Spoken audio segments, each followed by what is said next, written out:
जैसे कि मालूम है इस बार का विश्व आदिवासी दिवस का थीम जो महिलाओं पर आधारित है। थीम क्या है? The role of indigenous women in the preservation and transmission of traditional knowledge. मतलब प्राकृतिक और रूढ़िवादी ज्ञान विज्ञान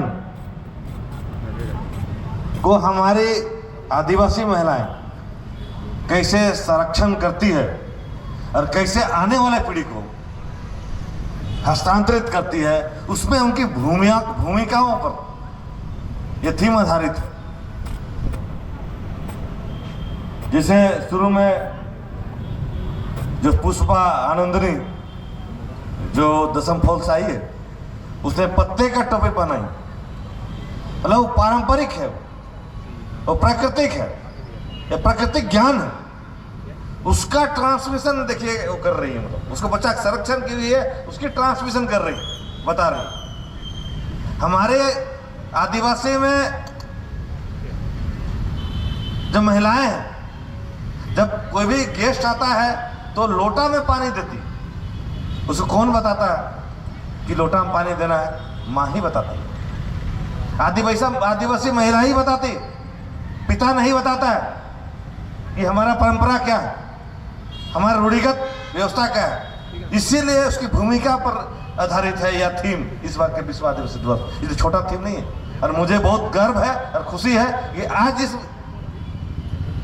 ग्राउंड में शुरू से अभी तक महिलाओं की संख्या ज़्यादा है, जो कहीं न कहीं संयुक्त राष्ट्र संघ का जो उद्घोषणा है, आदिवासी महिला का जो थीम है, उसको आप सार्थक करने के लिए यहाँ पर बैठे हुए हैं। हम लोग पिछले 5 साल ओपन ग्राउंड में विश्व आदिवासी दिवस नहीं मनाया था, जिसके कारण से थोड़ा व्यवस्था में होच-पोच हुआ है। हमने समय कम दिया, तैयारियां कम की, फिर भी हम लोगों ने सोचा कि नहीं, चाहे जो भी हो इस पर हम लोग खुले मैदान में करेंगे, ताकि आने वाला साल जो है हम फिर से जो है 2016, 17, 18 के टाइम में जो है विश्व आदिवासी होता था, जो उसकी शुमार होती है, उस ट्रेंड को हम पुनः प्राप्त कर सकते हैं। क्योंकि आज पूरे देश में हजारों जगह विश्व आदिवासी दिवस मनाई जा रही है। कैसे मनाई जा रही है? उसके वाहक कौन है? वो किसके देन है? आप शुरू से जो है रिगल मैदान में आते रहे और आज इस मैदान में बैठे। आप लोगों ने खुले मंच में, खुले मैदान में इसकी शुरुआत की, और जो है आज पूरे देश में जो है विश्व आदिवासी दिवस मनाया जाता है। उस समय जब हम शुरू में 2008-9 में मनाते थे, तो कोई नेता नहीं मनाता था विश्व आदिवासी दिवस। वो लोग डरते थे, बोलते थे कि आदिवासी शब्द संविधान में नहीं है, इसलिए विश्व आदिवासी दिवस बोले से आदिवासी शब्द लगाने से आपको एंटी नेशनल बोला जा सकता है, डराते थे लोग। 12-13 के आसपास जब लगा कि राजनीतिक तरीके से उनको नुकसान हो रहा है विश्व आदिवासी दिवस के कारण से, तो हमारे लोगों को लोग रोकने का प्रयास किया, राजनीतिक पार्टियों ने, राजनीतिक नेताओं ने। लेकिन आज 2021-22 में वही राजनेता, वही पार्लियामेंट आज आदिवासी दिवस को मना रहे हैं। वही सांसद, वही विधायक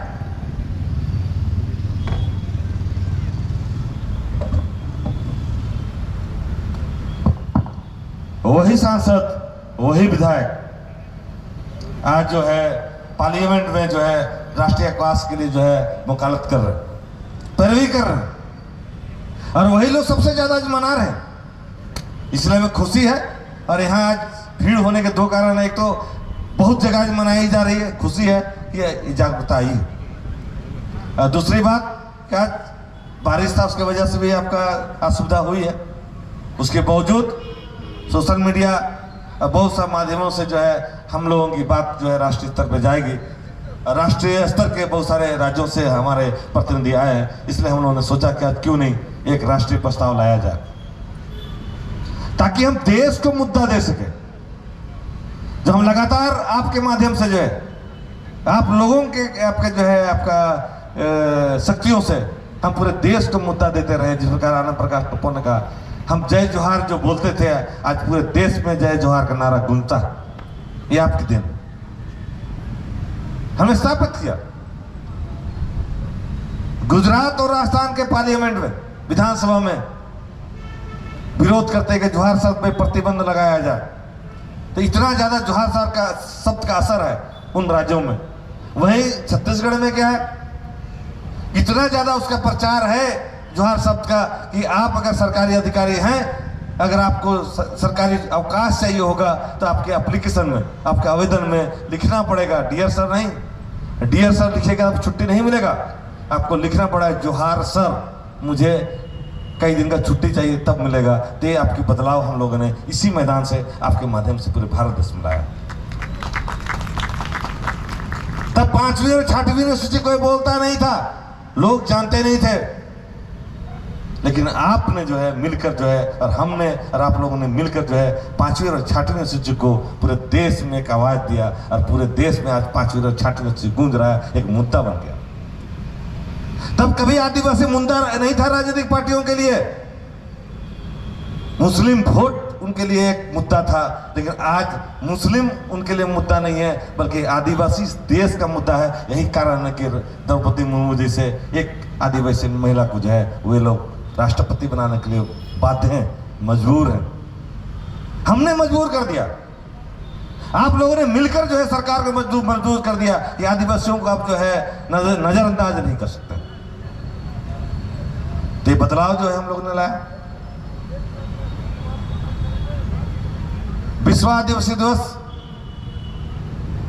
के माध्यम से और बहुत सारे आपके जागरूकता हम लोगों ने लाया। पारंपरिक ग्राम सभा कोई जानता नहीं था, आपका भील क्षेत्र और आपका जो है बहुत सारे आपके जो मध्य प्रदेश के आपके और महाराष्ट्र के गोंड क्षेत्र, भील क्षेत्र में नहीं जानते थे। आज वहां पुनर्स्थापित हो रही है पारंपरिक ग्राम सभा है। वहां लोग अपनी भाषा को ढूंढ रहे हैं, अपने लोकगीत लोक नृत्य को जो है वहां स्थापित कर रहे हैं, जो समाप्त हो चुकी थी। ये बदलाव हमने लाया, आपने मिलकर लाया।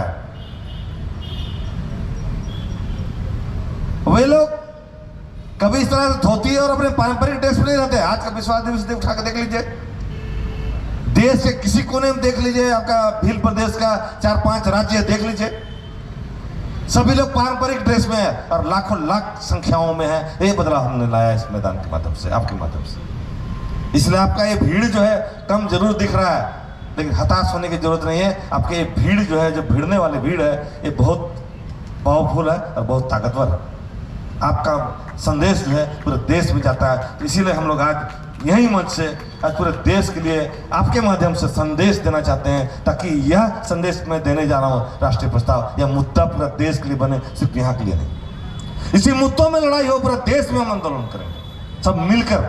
जितने भी संगठन हमारे देश के, जितने राज्य में अलग अलग हमारे जो है आपका सामाजिक लीडर है, अगुवा हैं, और जितने भी हमारे जो सामाजिक व्यवस्थाओं हैं, वो मिलकर हम इन मुद्दों पर लड़ेंगे। पहला हमारा राष्ट्रीय प्रस्ताव क्या होगा, भारत के संविधान में आवश्यक संशोधन कराकर अनुसूचित जनजाति शब्द के साथ साथ आदिवासी, इंडिजिनस, अबोरिजिन शब्द को संवैधानिक प्रयोग में लाना, ये हमारा मुद्दा होगा लड़ाई अगला।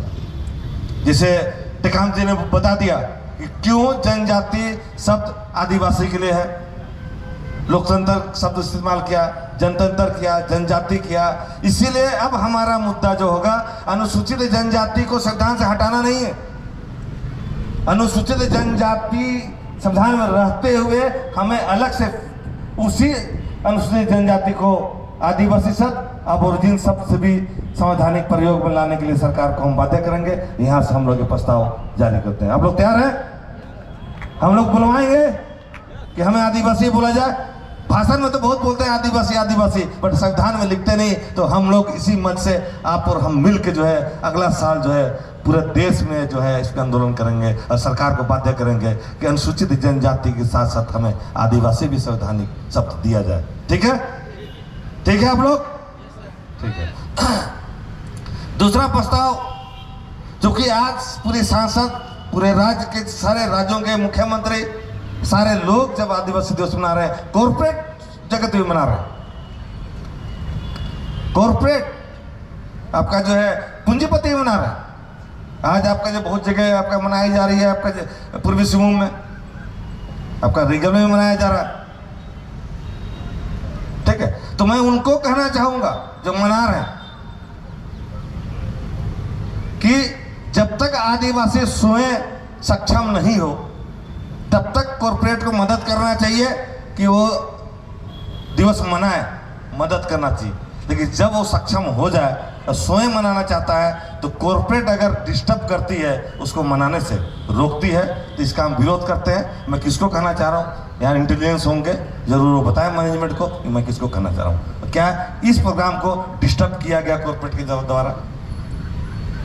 उनका दायित्व बनता है कि आदिवासी को उनके पैरों में खड़ा किया जाए और खड़ा होने के लिए मौका देना चाहिए। लेकिन जब आदिवासी पैरों में खड़ा होना चाहता है तो वो लोग उसको जो डिस्टर्ब करते हैं, खड़ा नहीं होने देना चाहते हैं। इसका हम लोग जो है इस मंच से विरोध करना चाहते हैं।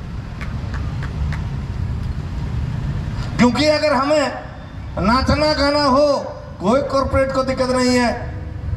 आप खाना मांगे विश्व आदिवासी दिवस में, जम के खिलाएगा, खूब नाचिएगा, ये कोई दिक्कत नहीं। आप बड़े बड़े आर्टिस्ट को बुलाइए, कोई दिक्कत नहीं। आप फुटबॉल खेल कराइए, कोई दिक्कत नहीं। लेकिन वही लोग जब आप संविधान की बात करेंगे, अपने अधिकार की बात करेंगे, तो ये लोग नाराज हो जाते हैं। ये है आपका इस देश का नागरिकों की हरकत। जब आप सच्चाई बोलते हैं, सच बोलने के प्रयास करते हैं, तो आपको डिस्टर्ब किया जाता है। ये आपका जो पानी देख रहे पीछे, और ये जो बाथरूम था ये नहीं था। हमने जो है टाटा स्टील से 4 डस्टबिन मांगा था कि यहाँ कचरा होगा, डस्टबिन में फेंकेंगे। अरे 4 डस्टबिन तो बड़ा बाल्टी हम लोग खरीद रख सकते थे जहाँ कचरा फेंका जा सकता था। लेकिन उसने लिख के दिया, लोगों ने लिख के दिया टाटा स्टील के व्याप में कि टाटा स्टील सक्षम नहीं है आपका 4 आपका जो है डस्टबिन देने के लिए। तो बहुत बड़ा सवाल चिन्ह लगाता है। यहाँ बहुत सारे माझी भी है, बहुत सारे समाज के लोग हैं कि जो कंपनी 110 साल से दावा कर रही है कि आदिवासियों के लिए हम काम कर रहे हैं, वह कंपनी लिख के देता है कि वो 4 डस्टबिन देने के लिए सक्षम नहीं है, तो कौन सा विकास का वो पूरे देश में ढिंढोरा पीट रहा है? ये बहुत बड़ा सवाल है और सवाल उठाएंगे। ये अंतर्राष्ट्रीय न्यूज बनना चाहिए, लोगों को पता होना चाहिए। और जब देखा कि लोग जो प्रोग्राम करेंगे ही, टेंट बना ही लिया, हम वो 100-200 फीट का बनाना चाहते थे आपका स्टॉल, सबको डिस्टर्ब कर दिया। कोई टेंट पंडाल बांस मिला नहीं, हम नहीं लगा पाए। जब सब बन गया तो डर से इधर से आपका जो है बाथरूम से सब लेकर डाल दिया। बाथरूम मांगा गया तो वही टाटा स्टील के जो है आपका पदाधिकारी कॉर्पोरेट सोशल रिस्पॉन्सिबिलिटी के कहा कि इसका पैसा लेगा जिसको। तो हमने बोले ठीक है, हम लोग उसको वेब कराएंगे, माफी कराएंगे। तो बोला नहीं, तो फिर हम ही लोग डिपार्टमेंट में आएगा। तो इस तरह से बोले जैसे पॉकेट से दे रहे हैं वो लोग। तो इस तरह का जो रवैया है आपका अधिकारियों का, मैनेजमेंट का, टाटा स्टील का टॉप मैनेजमेंट को मैं एक जानकारी देना चाहता हूँ कि आपके निचले लेवल का मैनेजमेंट, बीच का मैनेजमेंट को आप साथ सुधारिए। कम्युनिटी से कैसे बात कर रहे हैं उसको सिखाइए। हमारे लोग गांव से आते हैं, पढ़े लिखे नहीं है, हम मानते हैं कि हम जाहिल गंवार हैं, हमारे बोलने का स्टाइल वही है। आप तो होशियार हो, आपको तो कम्युनिटी से कैसे बात क्या करना है उसके लिए आपका पॉइंट किया गया, सैलरी दिया जा रहा, रखा गया है। आपको समझा के बात करना चाहिए ना, कैसे कहाँ पर मिलेगा, क्या होगा। अब सहयोग करने के बजाय हमारे लोग का डिस्टर्ब कर रहे हैं। तो इसीलिए आज वे लोग सभी लोग आदिवासी दिवस मना रहे हैं। इसीलिए मैं कहना चाहूंगा कि 9 अगस्त विश्व आदिवासी दिवस पर राष्ट्रीय अवकाश की घोषणा करे सरकार, क्योंकि सभी लोग जब मना रहे हैं तो क्यों नहीं आदिवासियों को भी एक दिन छुट्टी होना चाहिए पूरे देश पे। क्या आप बोलना चाहते हैं कि आदिवासियों के लिए पूरे देश में छुट्टी हो? राज्यों ने तो छुट्टी दिया। जब शुरू में बोलते थे लोग कि छुट्टी करा दो तब आएंगे, अब तो छुट्टी हो गया। आज तो आपका राजकीय हॉलीडे था, सरकार ने आज राज्य सरकार ने छुट्टी घोषित किया था, फिर क्यों नहीं दिखाई दिया? ये देखेगा तो अगले बार फिर बंद कर देगा छुट्टी हो। तो राष्ट्रीय अवकाश किसे देगा? आपको दिखाने होंगे भीड़, आपको सर दिखाने होंगे, तभी वो राष्ट्रीय अवकाश देगा। तो दूसरा प्रस्ताव हम लोग आंदोलन करेंगे पूरा देश पे कि राष्ट्रीय अवकाश आदिवासी दिवस को दिया जाए। तीसरा प्रस्ताव मानव, ये बहुत पुराना है, मानव के जयपाल सिंह मुंडा को मरणोपरांत सर्वोच्च नागरिक सम्मान भारत रत्न से सम्मानित कराने के लिए प्रयास हम लगातार करेंगे। यह प्रस्ताव हम ला रहे हैं कि इस बार अब अगर द्रौपदी मुर्मू को हम लोगों ने राष्ट्रपति दबाव में उन्हें बनाया है, तो हम लोग अगर और थोड़ा कोशिश या जोर लगाएंगे तो हमारे जयपाल सिंह मुंडा को भी आपका सर्वोच्च नागरिक सम्मान भारत रत्न जरूर दिलवा सकते हैं। तो इसके लिए हम लोग यहाँ से प्रस्ताव ला रहे हैं, इस पर भी हम लड़ाई राज्यव्यापी राष्ट्रव्यापी करेंगे। आप लोग तैयार हैं? ठीक है, धन्यवाद। चौथा प्रस्ताव है भारत सरकार द्वारा 2007 में हस्ताक्षरित आदिवासी मतलब देशज लोगों के अधिकार पर संयुक्त राष्ट्र संघ के 46 बिंदुओं पर प्रस्तावना। क्या प्रस्तावना? किस पर प्रस्तावना? United nation declaration on the rights of indigenous people को आदिवासी क्षेत्रों में प्रसार प्रचार एवं लागू कराने के लिए हम पहल करेंगे। क्या है कि 1989 में 46 बिंदुओं पर एक करार भारत सरकार ने साइन किया, जिसको बोलते हैं UNDRIP, United nation declaration on the rights of indigenous people. इसी में आपको जो अधिकार है, अगर ये अधिकार लागू हो जाए तो 5वीं अनुसूची अपने आप लागू हो जाएंगे। अगर ये 46 बिंदु अगर सरकार लागू कर दे तो 6वीं अनुसूची लागू हो जाएंगे। आपकी भाषा सांस्कृतिक लागू हो जाएंगे, आपके विद्यमान विधि जो है उसको मान्यता मिल जाएगी, लागू हो जाएगी। तो ये क्यों नहीं लागू हो रहा है? क्योंकि 1889 में इंटरनेशनल लेबर ऑर्गेनाइजेशन कन्वेंशन 169 जो बनी है, जिसमें जो है आपका भारत सरकार ने साइन नहीं किया, इसलिए वो बाध्य नहीं है 46 बिंदुओं को लागू करने के लिए, क्योंकि आईएलओ कन्वेंशन 169 में भारत सरकार ने साइन नहीं किया। हमको जानकारी भी नहीं है, इसीलिए हम प्रस्ताव ला रहे हैं कि हम पूरे देशव्यापी राष्ट्रव्यापी ये आंदोलन करेंगे कि आईएलओ कन्वेंशन 169 पर भारत सरकार को हस्ताक्षर करने के लिए राष्ट्रव्यापी हम पहल करेंगे, ताकि ये पहल हो जाने से हमारे 46 बिंदु जो अधिकार दिए गए हैं आपका UNDRIP में वो लागू हो जाएंगे, 5वीं 6वीं सूची वो लागू हो जाएंगे, पारंपरिक व्यवस्थाओं को वो आपको मजबूत हो जाएंगे। इसलिए हम प्रस्ताव लाना चाहते हैं। 5वां जो है आपका ये वाला। 6वां प्रस्ताव है अनुसूचित क्षेत्रों के लिए सुप्रीम कोर्ट के समता जजमेंट 1997, पी रमीरेड्डी वान्य बनाम Andhra Pradesh 1988, RM Lodha judgment 2013, Vedanta judgment 2013, 5 जनवरी 2011 कैलाश अन्य बनाम महाराष्ट्र राज्य, राम कृपाल भगत बनाम बिहार राज्य 1969 आदि फैसलों को नियमावली बनाकर आपका लागू करवाने का प्रयास करेंगे। ये सारे सुप्रीम कोर्ट के जजमेंट आपके पक्ष में, आपको मालिक बना सकते हैं जजमेंट जो है, लेकिन आज तक लागू नहीं है, क्योंकि इसको लागू करने के लिए सरकारों ने, किसी भी राज्य सरकार ने और किसी भी सरकार ने नियमावली बना ही नहीं। लागू कैसे करेगा? अधिकारी तो स्वयं लागू नहीं करेगा, उसको नियमावली बनाकर अधिकारी को देना पड़ेगा। इसीलिए इस पर हम लोग फोकस करेंगे, राष्ट्रव्यापी जो फोकस करेंगे, ताकि जो है सभी सुप्रीम कोर्ट के फैसलों को सख्ती से अनुपालन कराया जा सके। 5वीं व 6वीं अनुसूची, पेशा 1996, वनाधिकार कानून 2006, CNT-SPT एक्ट अधिनियम, बिलकिसन रूल 1837, भूमि अधिग्रहण कानून 2013 पर नियमावली बनाकर लागू करेंगे। तो ये सारे कानून भी जो है बिना नियमावली के लागू नहीं होंगे। अब क्यों ऐसे नियमावली नहीं बन रहे? क्योंकि विद्यमान विधि को सामने रख के नियमावली बनाने होंगे, तब जब आपके स्वास्थ्य शासन व्यवस्था को मजबूती मिलेगी, ताकत मिलेगी। और सामान्य कानून को जो है रख कर पेशा पर नियमावली बनाने से आपको अधिकार नहीं मिलेंगे। विद्यमान विधि क्या है? आपकी पारंपरिक व्यवस्था, आपके स्वास्थ्य शासन व्यवस्था, आपके रीति रिवाज, सामाजिक व्यवस्था, वो आपकी विद्यमान विधि, उस विद्यमान विधि को सामने रख के नियम बनाने। इसीलिए अनुच्छेद 19 का 5 और 6 में जो कहा गया कि विद्यमान विधि जहां तक आपको अनुसूचित क्षेत्र या आदिवासी क्षेत्र में घर बनाने, घूमने फिरने पर रोकती है, आप वहां पर नहीं जा सकते। विद्यमान विधि रोकती है आपकी पारंपरिक ग्राम सभा, उस विद्यमान विधि का। उसी के बाद चाना भगत लोग ने आपका सत्याग्रह के माध्यम से जो है राज्यपाल के पास रख रहे हैं और उनके पास कोई जवाब नहीं, क्योंकि अनुच्छेद 154 में साफ कहा है कि जिस क्षेत्र में विद्यमान विधि आजादी से पहले थी और आजादी के बाद आज भी चलती आ रही है, उस क्षेत्रों में उस विद्यमान विधि के खिलाफ जो है राज्यपाल या राष्ट्रपति के पास कोई अधिकार नहीं होंगे बदलने के। इसीलिए आपके क्षेत्र में जो है कोई नियम या कानून बनाने का अधिकार वो नहीं रख पाते हैं पारंपरिक ग्राम। तो इसको समझने की आवश्यकता है।